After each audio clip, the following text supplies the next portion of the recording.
Is Snap-on Tools misleading and exploiting U.S. military veterans?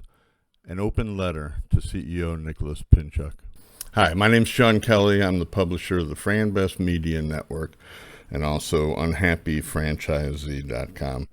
Unhappyfranchisee.com was a website that stopped the multi-million-dollar New York bagel scam and prompted the FBI investigation, participated in that investigation that returned a grand jury indictment and federal charges for fraud, for conspiracy, and for tax evasion on the two perpetrators, Joseph Smith and Dennis Mason.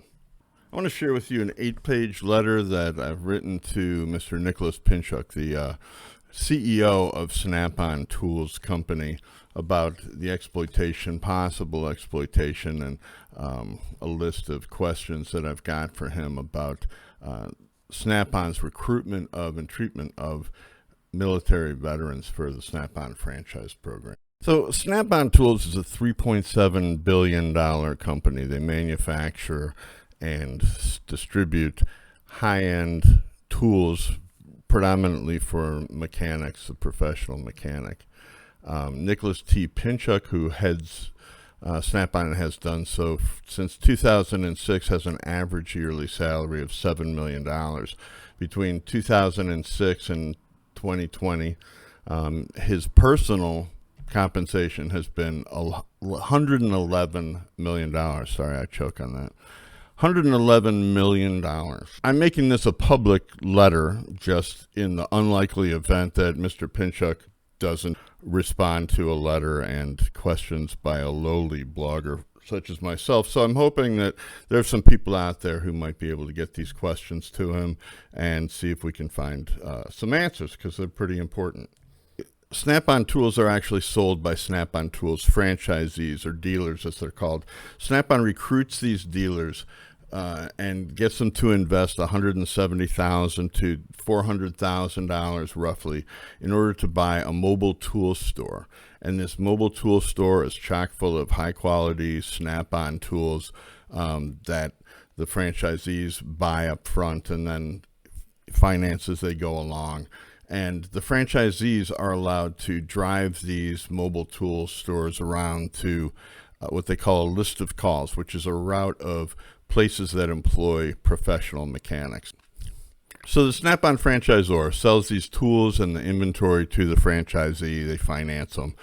They provide financing through Snap-on Credit, their credit company, and also they sell insurance to the franchisees, which they require them to have, through their own captive insurance company called Snap-on Securecorp. It's kind of like those, remember the coal miners where they used to work for the company store. Snap-on's number one target group for recruitment for franchisees are military veterans. They're in all these rankings, top franchises for veterans, VetFran, Franchise Business Review, Entrepreneur. Their pitch is that you can be your own boss, that you can own your own business, that you can gain control of your future. And that's really appealing to somebody who's been in the service and is used to having somebody else control their destiny. And obviously it's a huge motivator for the Snap-on franchise prospect, because if you look at Snap-on's marketing, it really emphasizes freedom, it emphasizes ownership, it emphasizes control. This is one page. You will take control of your schedule and your future. You are in control of your franchise business. Owning a franchise is a great way to take control of your future. New level of freedom. You'll be your own boss. When you're a business owner, you'll own your mobile tool store. So question number one for Mr. Pinchuk: why does Snap-on deceive veterans about the nature of the Snap-on franchise? When somebody makes a decision to buy a Snap-on franchise, they are given a 548-page franchise agreement, an FDD document that gives Snap-on complete control over what they buy, what prices they pay for their inventory, who they can sell to, and because they control credit and just about everything else, they can cut off their business, they can stop their business at the drop of a hat. The freedom and the control is really in the hands of Snap-on corporate. Number two is, why does Snap-on promote bogus and misleading awards and rankings when they're recruiting military veterans that they respect? This Franchise Business Review, VetFran, all these things are paid promotions. They have no criteria for being in their listings except for A, the companies have paid a fee, that they've offered a discount off of their franchise fee or their franchise investment. And, you know, it might sound great, $15,000 off your franchise fee, but if you end up losing $1 million, is that really a vet-friendly franchise? Number three is, of the 3,000 plus franchises prematurely terminated, reacquired, or transferred in the past 10 years, how many lost most or all of their investments? And out of those 3,000 plus, how many were veterans? Why does Snap-on prohibit military veterans from hearing experiences and their opinions of people that have come before them and who are franchisees, and maybe they didn't have a pleasant experience, but they should be able to hear them before they sign the 548-page agreement, right? In some instances, current and former franchisees sign agreements with provisions restricting their ability to speak openly about their experience with Snap-on. You may wish to speak with current and former franchisees, but be aware that not all such franchisees will be able to communicate with you, and you are free to talk to any of the franchisees who will say positive things about us. Number five, Mr. Pinchuk, why are military veterans who served to preserve our freedom of speech deprived of their right to share their experiences and opinions? And that sounds a little bit more like a repressive country rather than the United States of America. We're not talking about trade secrets that they're going to give away the colonel's 11 herbs and spices, right? We're just asking about their opinions. What happened after you signed the 548-page agreement, and why didn't you make it to the end of the term? Does Snap-on sometimes force franchisees out of the system to either silence dissent or acquire their valuable routes without paying them for those routes? A practice that I've heard referred to unofficially called blacklisting. Was former Sergeant of Marines Kyle De Santis blacklisted for speaking out against Snap-on's practice of force shipping and billing for inventory franchisees didn't order and don't want? I'm not talking about a few screwdrivers. I'm talking about tens of thousands to hundreds of thousands of dollars of inventory that they claim were shipped to them, put on their tool bill, overloaded their credit. And he spoke out about this, reportedly, and from that day on, he felt he was blacklisted. This guy has built a fleet of 5 successful Snap-on franchises and excelled both in the military, at number 1 in his class as a Marine, number 1 in his class as an aviation technical support person, and being named Rookie of the Year for 3 of these trucks, 3 years in a row. So this put a hurt on his business because he had a truck, going out, 2 trucks maybe, going out and servicing these calls, and he was no longer allowed to call on them and sell them. I'm not a big conspiracy theorist, but this just doesn't really make a lot of sense for a company to want to give up those sales. Number 9, did Snap-on refuse to assist Kyle when their approved vendor wouldn't honor their $40,000 truck warranty repair on a brand new truck? COVID hits around the same time that California starts enacting new emission standards that are going to require him to replace most of these 5 trucks. And these are very expensive trucks. And he goes to this LDV, which is Snap-on's approved vendor of these trucks, and he buys a state-of-the-art truck. From the very beginning, there are engine problems, and pretty soon it shuts down, and he has to have a $40,000 engine replacement. And LDV says, sorry, we're not going to honor that warranty through some technicality, which turns out that Kyle De Santis used to be the inspector of engines and other things for fighter jets for the Marines, and happens to know a few things about engines and has disavowed completely their excuse. he goes to Snap-on and says, hey, can you use your influence and get these guys to honor this warranty? And Snap-on won't lift a finger. He's out in battle, and he radios for air support, and no support comes. He's got this brand new truck loaded with $100,000 plus in tools. It's sitting now as COVID has just begun to hit. He's got problems over here. Now this truck in this $100,000 worth of inventory is sitting in a facility, in a locked facility, in the repair yard, waiting for the engine, which is back ordered, which they have to come in and back order, and it's out of service. And he leaves this truck there locked and with the alarm set in a secure locked facility.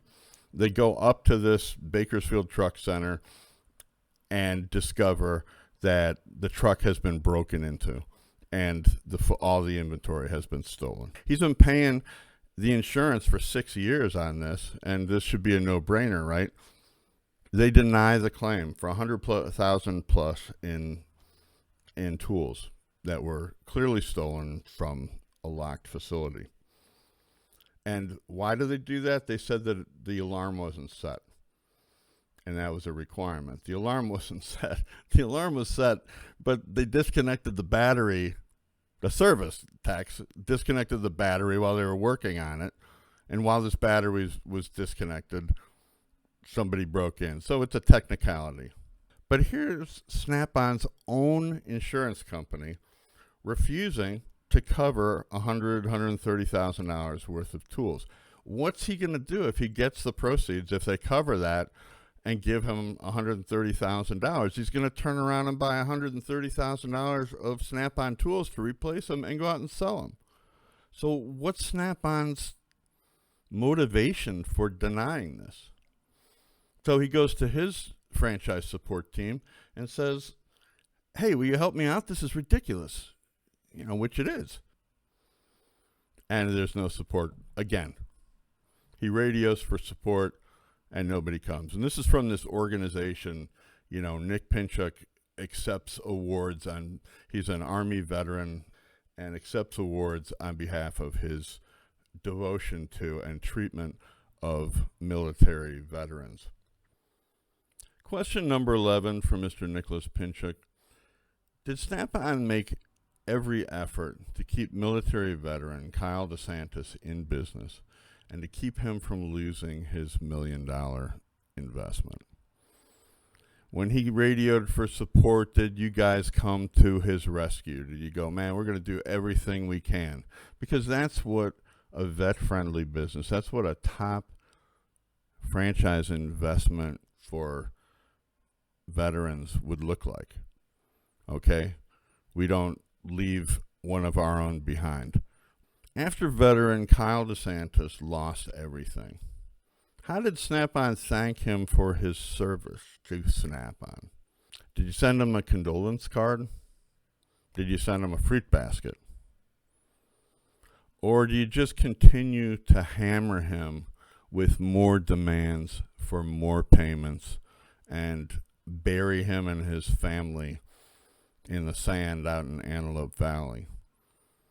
This is Nick Pinchuk right here, CEO and Army veteran, Lacey De Santis, who's not having a very good year and probably won't have many very good years in the next few to come.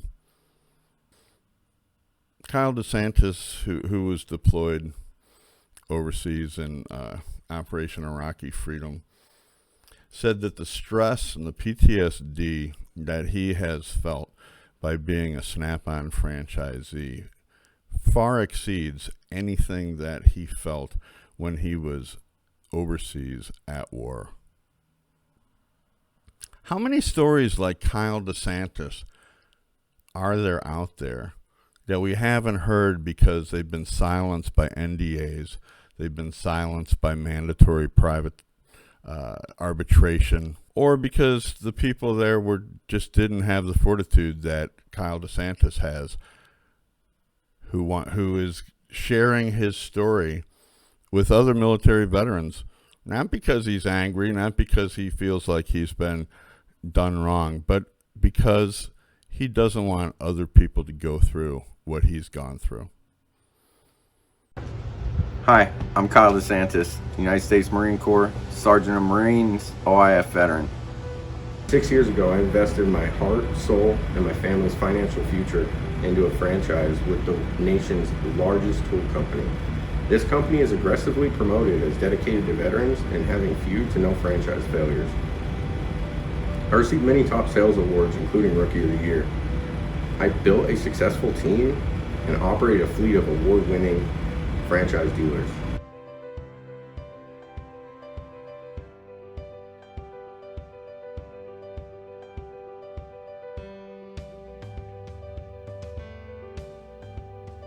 Kyle De Santis. I'm the owner of the Snap-on business out in Roseman, Lancaster. We support the Antelope Valley. Like, all my guys live here, grew up here. I live here, grew up here. I went to the Marine Corps. We came back. We can spend more time on this truck explaining diagnostics and tool storage and ways for the shops to be more productive and do cars faster, make more money. Yeah. Get the customers' cars fixed faster.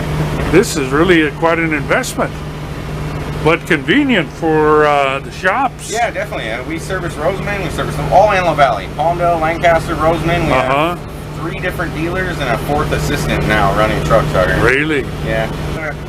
This is our home, and we want to do something positive here, and that's what we're trying to do. That's why we're building these trucks up, and get the shops out in the Antelope Valley the best quality tools for all the people that live out here. Well, best of luck with it. It looks pretty. Thanks. It's pretty complete.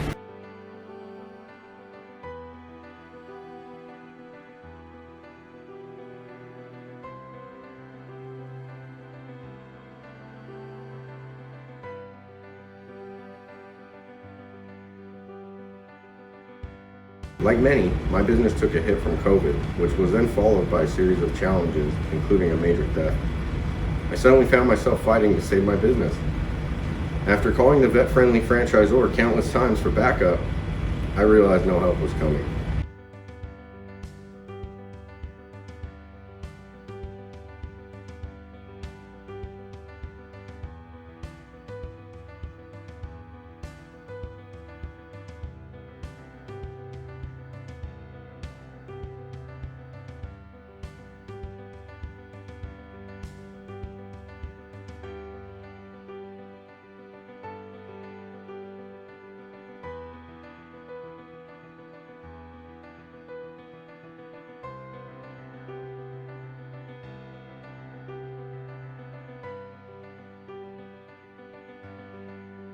I had to fight the battle alone for the last 21 months, ultimately closing my doors. Marines don't leave Marines behind. Veterans don't leave veterans behind. Yet vet-friendly franchisors are allowed to leave their franchisees behind, lying in wait for them to fail just so they can resell routes. They develop and turn their franchise to a new franchisee for new fees. They're not required to report this as a failure. The FTC allows them to hide failed franchises by designating failures as transfers. Please stop this exploitation of veterans and our families. And please warn all veterans considering a franchise, beware of vet-friendly franchisees. They are not your team.